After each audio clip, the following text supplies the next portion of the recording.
Hello and welcome to Shadow Ticket Tuesdays. It's been a week since Thomas Pynchon's new novel Shadow Tickets dropped. I got myself a copy.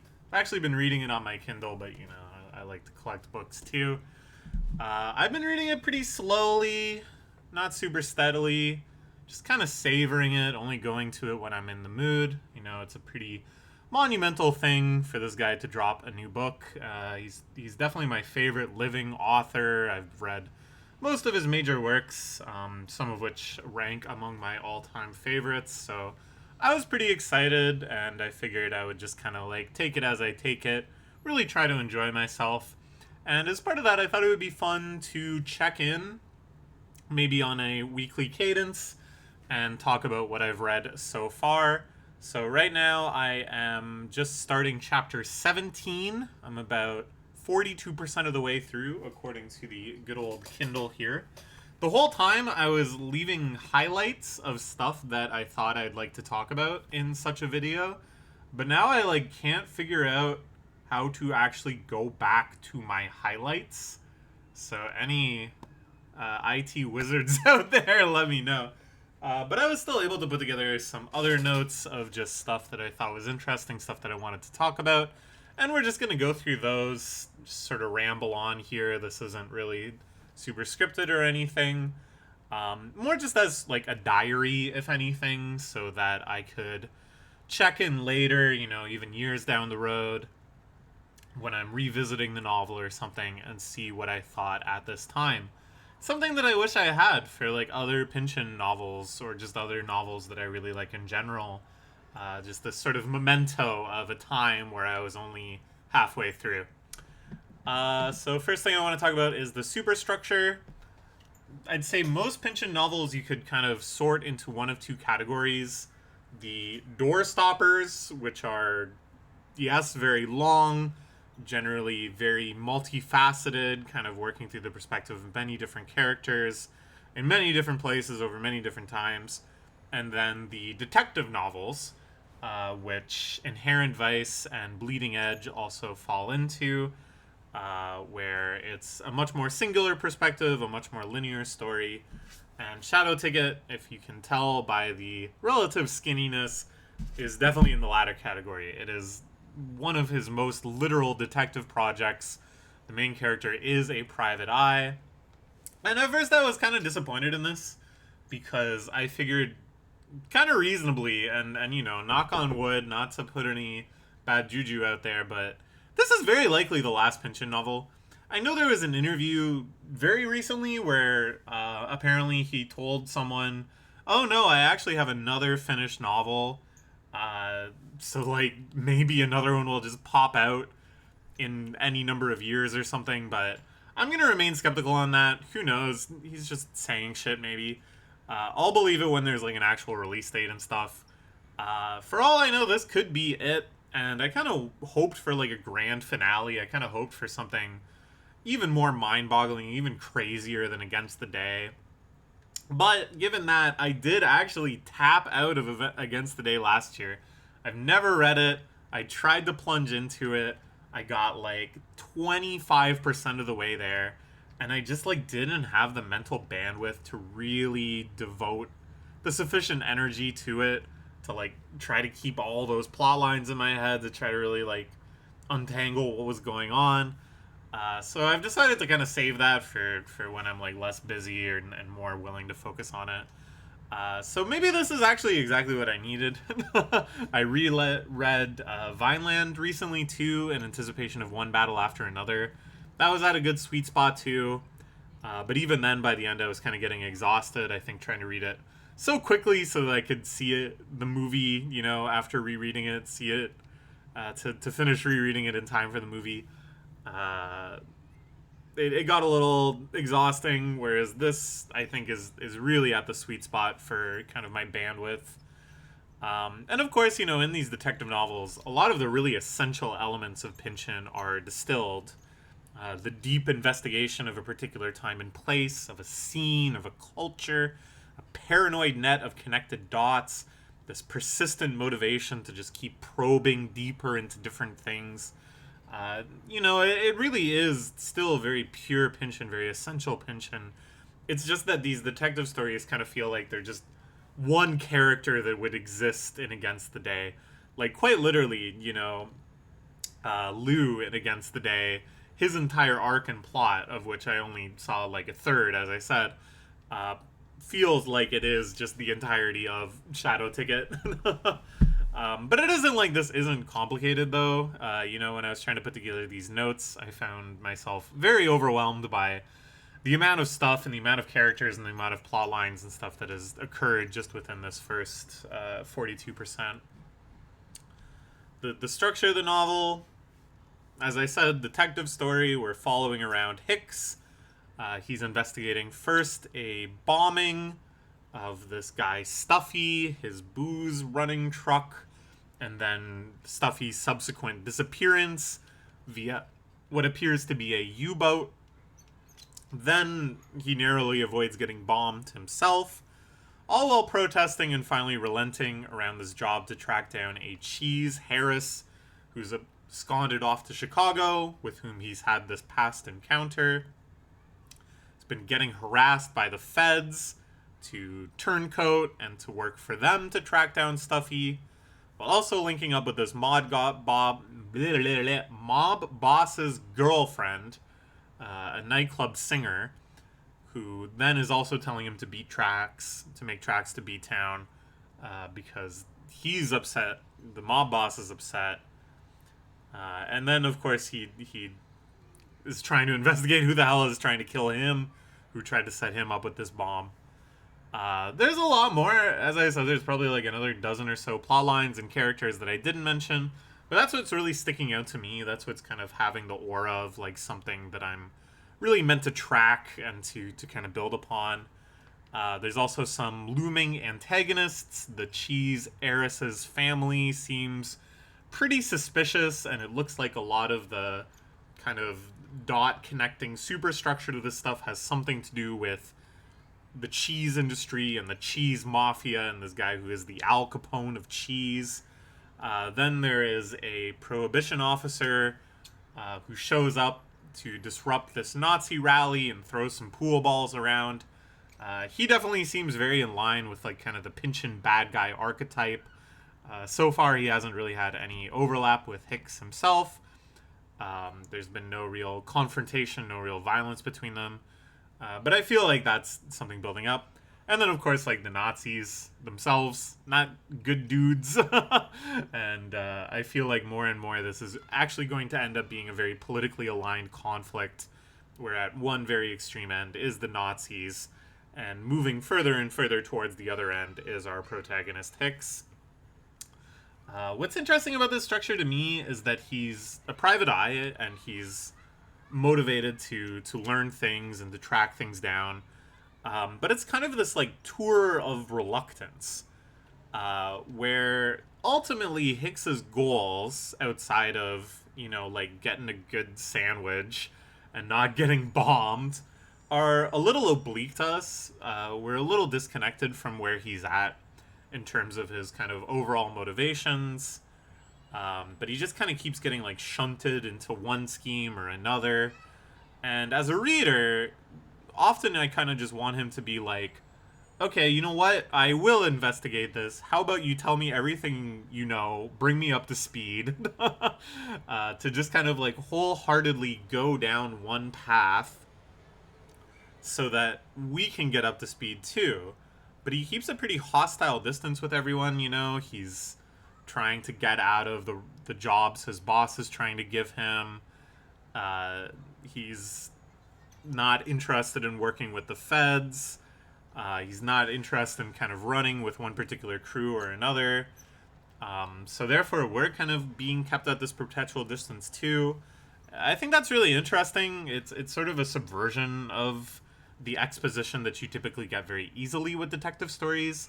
Like, I think that's kind of part of the appeal of having a private eye as your protagonist, is that they're just going to ask questions and then you can give answers and exposition in a very kind of like natural, appropriate way.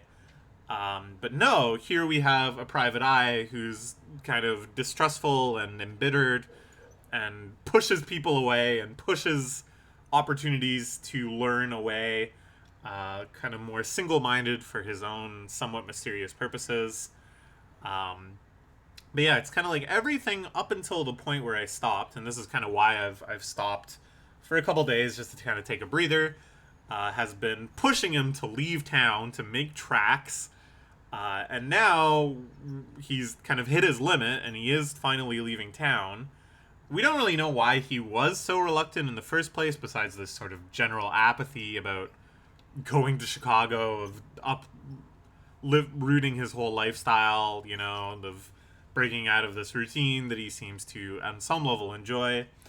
But now, yeah, the tide is overwhelming. It's kind of interesting because Hicks feels like insufficiently paranoid. He feels very different than a lot of other Pynchon protagonists in that has all of these disparate forces.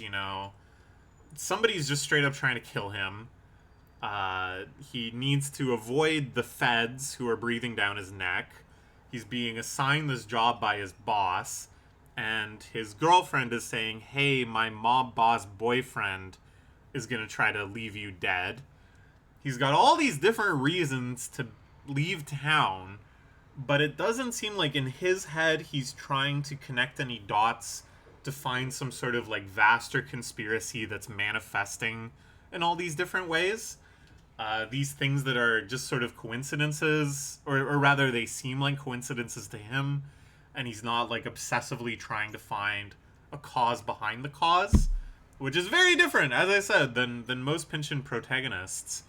And it kind of, again, like leaves us a little bit alienated from him, because I think as readers, we're trying to find those causes behind causes. We're trying to figure out where the hell this plot's going, right? Because to us, it's like a book with a finite number of pages and an end. And I'm like, okay, who's behind it all? Who's at the top? Is this all to do with the control of the dairy industry? Is this all kind of about the different manifestations of the rise of fascism? Like, what pulls this together? And our protagonist isn't really thinking that way because he's not in a book in his perspective. He's not just one spot in a more grand overarching narrative or whatever. He's just some guy. And thinking about his arc as our next subject, I really do think he's a very interesting character. That he starts off as this union-busting, strike-breaking thug, just going around beating the shit out of people to try to break strikes and to disrupt labor activity.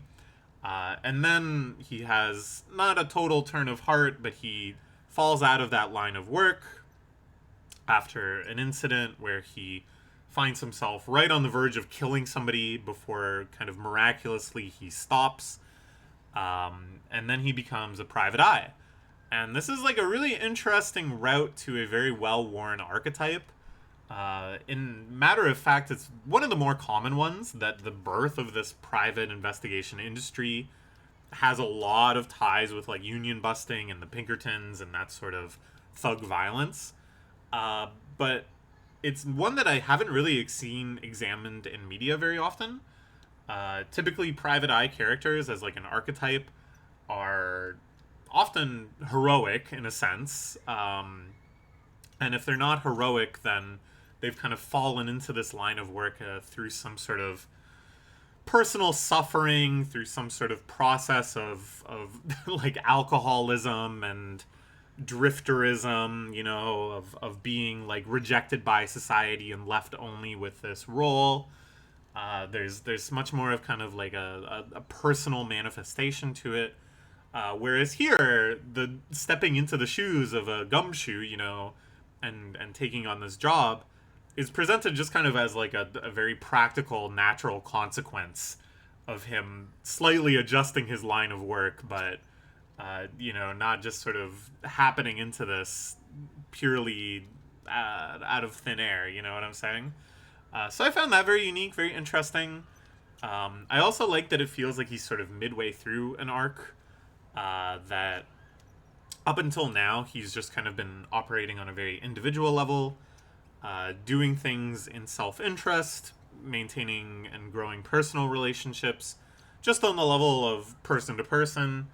But now his actions and just this kind of growing movement around them, the ripples that they're creating, are becoming more and more aligned with different social movements for bigger questions.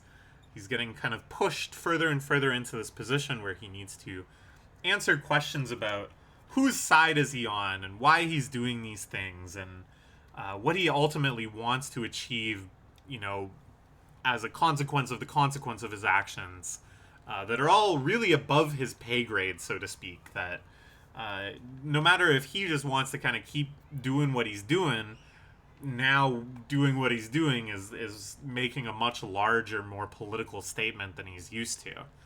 I think that's really interesting. That it's like the focus of the story isn't him arriving at this place. It isn't him moving from one total extreme to another, but it's just him kind of like navigating this space where there's like this political structure that's kind of being built up and around his actions. At the same time, he's not like he's unprincipled.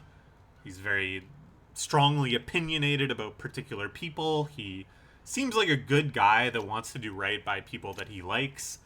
But he has also just this sort of like amorality where he doesn't kind of try to align himself with one move or one cause or one ideology. He's not above violence. He's not above intimidation. He's doing unscrupulous things like sleeping with this mob boss's girlfriend, who herself sleeps around with a lot of married men. He's not really hung up on guilt for a lot of his violence and stuff in the past. When he talks to other union busters, you know, that he used to be on duty with, he's just kind of like, yeah, those are some crazy days, huh? Like, he doesn't regard them with like shame or anything. And I kind of like this. I like that he's just sort of this individualistic guy who doesn't have a totally coherent set of political beliefs, who's really just kind of judging particular opportunities and challenges on an individual to individual level.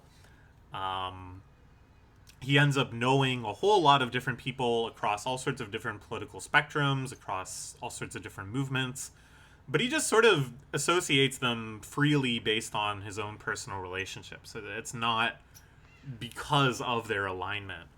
I think that's like really accurate for the American psyche, both back then and now. And it allows for a novel that I think actually feels more political than if it was a story of just sort of strict political confrontation.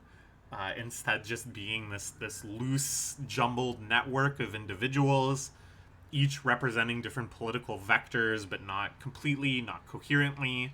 And him just sort of like stumbling his way through it, seeing what he sees, judging people as he judges them. I also really love that the true linchpin of him kind of awakening to a broader consciousness and moving beyond just like being a violent thug and trying to carve some sort of unique path for himself happens in this really strange, almost magical moment where when he doesn't kill the striker, it's because his weapon just vanishes. It just kind of like dematerializes. And of course we assume that there's some non-supernatural explanation for it, and maybe this is kind of a way of revealing his own psyche, that some force within his own mind prevented him from seeing the weapon and carrying out the murder in that critical moment. But it has this like really nice kind of like mystical feeling, and just it being like the seed for so much change, I think is really representative of like Pynchon storytelling in a way that I really, really enjoy. Speaking of which, we can talk a bit about parables. The big core of this book, which comes up in like a few other Pynchon books too, but seems to be a real focus here, is this idea of if you save someone's life, you're responsible for them. This is cited explicitly with the cheese heiress. He encountered her years and years ago, where he saves her from getting hauled off to some bizarre insane asylum, and then she evokes this in saying, okay, now you got to like see this through and help get me to safety. And then later this is kind of evoked against him, that he should take this job of tracking her down in Chicago because he saved her in the past and he still carries that responsibility. So that's kind of like the closest thing so far to an overall sort of narrative arc, that ultimately this is going to be kind of like the driving force of the rest of the plot. This is kind of what I expect a lot of the big events going forward to orient around, is him trying to track her down and their ongoing relationship and all this stuff. But I do think there is a parallel here as well, that he is about to kill this Bolshevik during his strike busting days. And then, in turn, when he receives the bomb from the people dressed as elves, it's the Bolshevik that just miraculously reappears and warns him, and in doing so kind of saves his life. That it's like he saved the Bolshevik's life, so now he has become like a guardian angel, taking responsibility. Oh wait, no, I have this backwards. What am I saying? Hicks should have responsibility for the Bolshevik's life. The Bolshevik having responsibility for Hicks's life. That's sort of like an inverse of the parable. But whatever. I think there's still something there. I think there's kind of like a parallel thread there, that his life has been saved. That there's this feeling of mutual responsibility, I guess, let's say. But both incidents, I think, have something very magical about them. That the weapon dematerializes, and then he rematerializes to warn Hicks about the bomb. And just the whole scenario of the bomb, one of the highlights of the book for me. I just found that so surreal, so bizarre. Just this kind of like nonchalance that he takes it to the world's first shoe store X-ray machine. They try to figure out what it is. And then ultimately throws it in the ice fisher's hole, and then it blows up and all the fish go flying, and he says, hey man, that's in violation of the angler's code. That really cracked me up. Other stuff I like about it, the Prohibition setting, I think, is really brilliant. It's set in 1933, which is right at the tail end of American Prohibition. So at this point, there's already all very established networks of booze smuggling, selling it in speaks, the protocols around it, the language around it, just kind of building up the most accessible and widespread economy and society and culture around it, while still skirting around the legality of it, while still manifesting it kind of in the shadows. I just think that's just such a cool time and place to be underpinning your novel.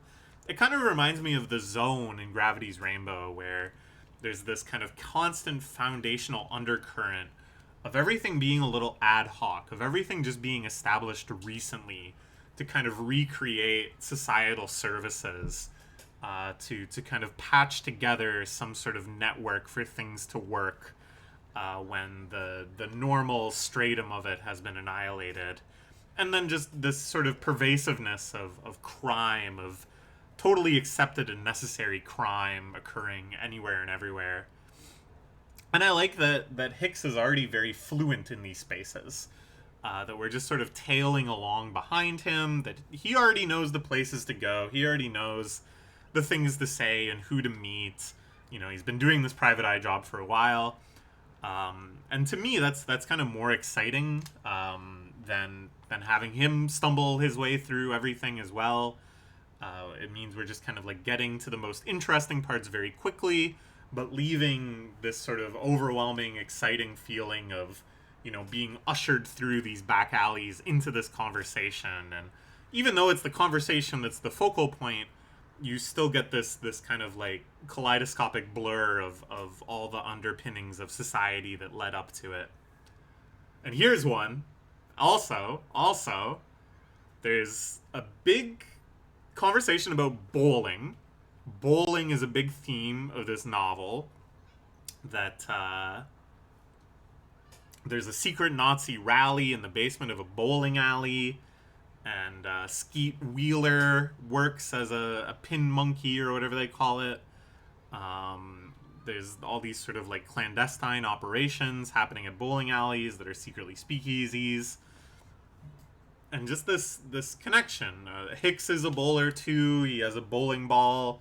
He sends it to a bowling ball hospital to get refurbished at one point.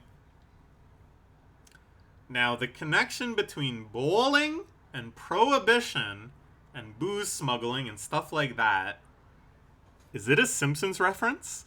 Because if you recall, there's an episode where Springfield bans booze and Homer starts to smuggle booze back into Moe's using homebrew beer and an elaborate system working out of a bowling alley where he sends the booze in bowling balls that get rerouted down to Moe's.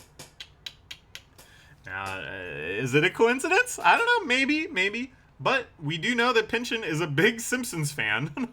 He very famously guest starred on The Simpsons as his one break from reclusive life, his one public appearance in decades and decades. So I don't know. I'm sure he's seen that episode. I'm 100% sure he's seen that episode. It's a great episode. So I don't think it's impossible. Another interesting thing about the setting that I thought was really interesting, I'm repeating myself as I'm just kind of like reading and talking while I'm reading, and should also check my Discord where people yapping about sports. That's fine. The paramilitary, where there's all these different kind of authority figures that are all acting somewhat askew of each other, rampaging about Wisconsin.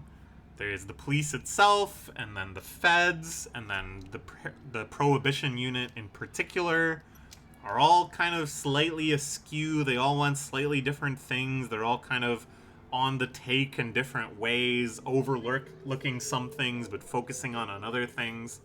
Then we got the PI forces, the Pinkertons, Strike Busters, this giant paramilitary wing boosted up by industry to counteract labor forces.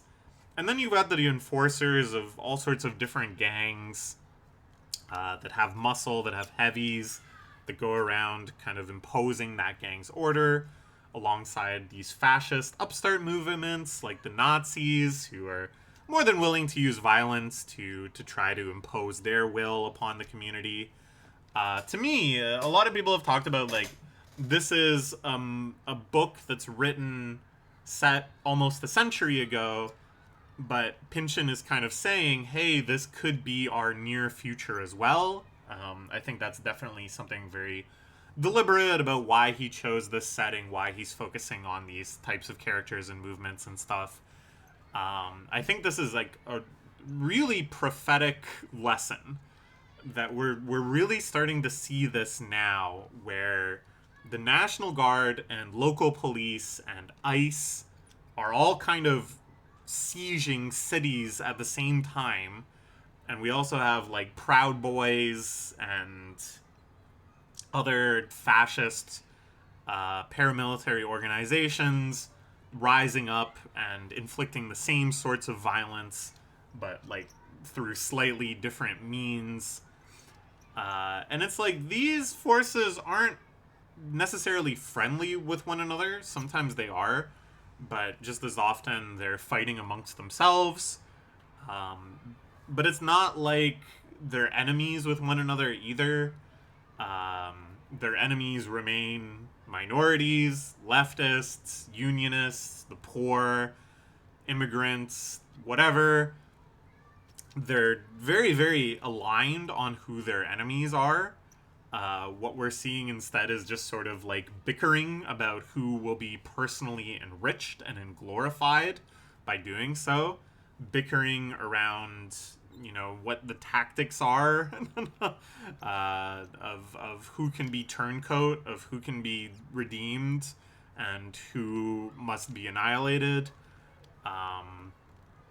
And I think this is like really important to keep in mind, that that's how things are manifesting. It's far too easy to just say that the enemy of your enemy is your friend.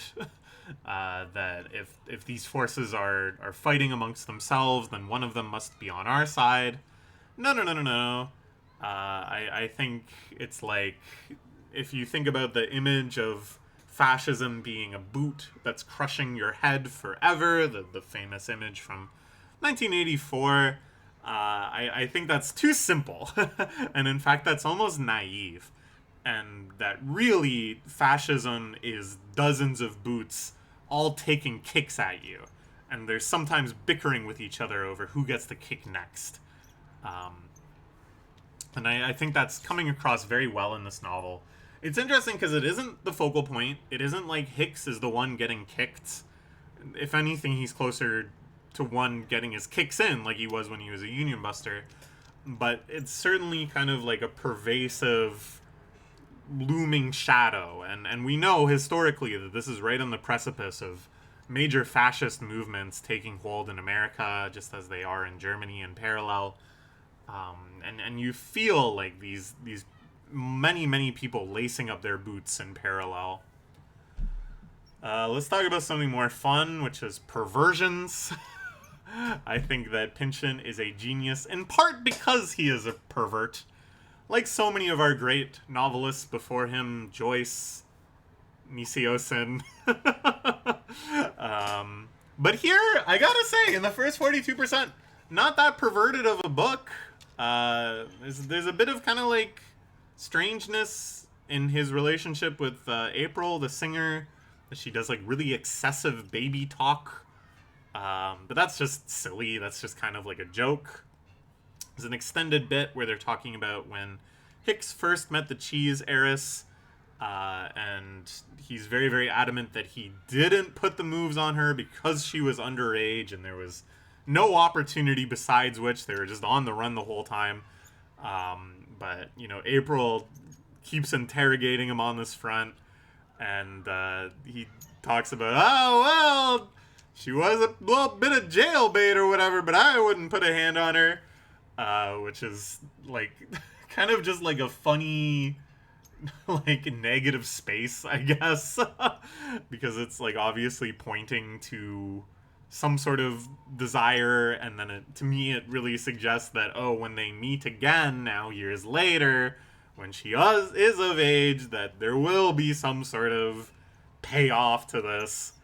So I don't know, you can't teach a dirty old dog new tricks. I'm just actually kind of surprised at how tame it is so far. It does make me wonder, you know, the Pynchon, it's a Pynchon fall. Don't let anyone tell you otherwise. We got one battle after another. Like, the most successful Paul Thomas Anderson movie in theaters ever. It's getting insane amounts of critical acclaim. Probably will win some Oscars. We got the new book. Everybody's talking about it. It's the first book that's really debuted in this era of social media, of performative reading, if you want to call it that. You know, we're seeing all sorts of people posting up on Instagram. Got the hot new book, Shadow Ticket. And I wonder, will there be any sort of push to cancel Pynchon? To go, well, you may love him, but let me tell you, I thumbed my way through Gravity's Rainbow, and whew, there's some problematic stuff. Like, it sounds so absurd to say it. I don't really think it'll happen, but it's never really happened before. Certainly not in this era of social media. It's like, it would be pretty funny if it happened.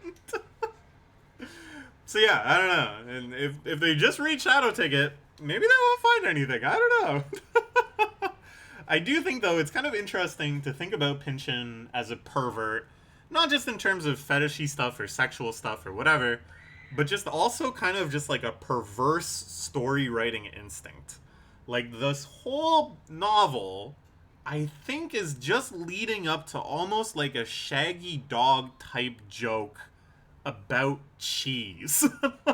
That and I think Inherent Vice was sort of like this too, that it ended up being just like a big dentistry joke in a sense, you know? And Pynchon loves these sorts of things where the the organizational, the conspiratorial structure, it just gets shadier and shadier and more complex and more complex. It works its way further and further up all these different chains of power. And then at the end, it's just like, and it was all for bleh. And he just kind of like loves that as like a punchline, and that's kind of like perverse, man. That's kind of like a perverted idea of telling a story, I think. So even though this isn't so fetishy yet, I feel the threads of that kind of thing emerging. Same with just a lot of little things too. One that struck me as really funny is that he has this Uncle Lefty who takes him to the Nazi rally and seems to be kind of like the furthest right character in the book so far. Former police officer, has all these shady connections, seems to represent this kind of burgeoning relationship between American police and fascist movements like the Nazis. And he's called Uncle Lefty. Like, just jokes like that. In general, we'll wrap things up by talking about Pynchonisms, little things that I noted that felt very distinctly him. First off, some character connections. Lou Basnight, one of the major protagonists of Against the Day, or at least of the part I read of Against the Day so far, is now this old gunslinger and this inspiration for Hicks. I thought that was very nice, giving him a happy ending, you know. Typically when Pynchon does these sorts of like crossovers and stuff, there seems to be some element of like love for the characters, that Pynchon is using this as an opportunity to kind of like highlight their happiness and stuff. With Vineland, it was sort of in reverse, that we got to see the characters that appear there as old folks, as grandparents and stuff, in their youth and Against the Day, and in their times of turmoil, and in their quests, and you know, to establish this proud anarchist tradition that in Vineland is you know, very established, and they just seem very content and happy and fulfilled. So that one kind of went backwards. But either way, there was this presence of love for the character, and I felt that very strongly with Lou's role in Shadow Ticket so far. There's also a character called Skeet Wheeler that some have speculated is Zoid's father or grandfather. I think grandfather makes more sense chronologically. I really like that idea too. I'd be happy for it. There's one that stood out to me, which is giving someone the O-O, which I believe is slang for giving somebody a once-over. I noticed it when I reread Vineland recently. It shows up a few times. And I don't really remember it ever before, but it stood out to me when I was reading Vineland as just very silly but very clever little bit of typography, because it looks like eyes too, you know, the O-O. So I don't know if it was in any other books, but it's definitely in Vineland, and then it shows up a bunch here. Somehow it's mutated from kind of the washout slang of the 80s that Zoid uses into the streetwise screwball slang of the 30s, but whatever. And here, there's a part where he's talking about this cheese heiress, her jailbaitness, and says, he gives her the OO, but this time it's more like good OOD, like good. It's so silly. Plenty of songs and stuff, of course. I wish I had known that there's no way to just like look at all of your highlights, because I highlighted a lot of other little Pynchonisms and stuff.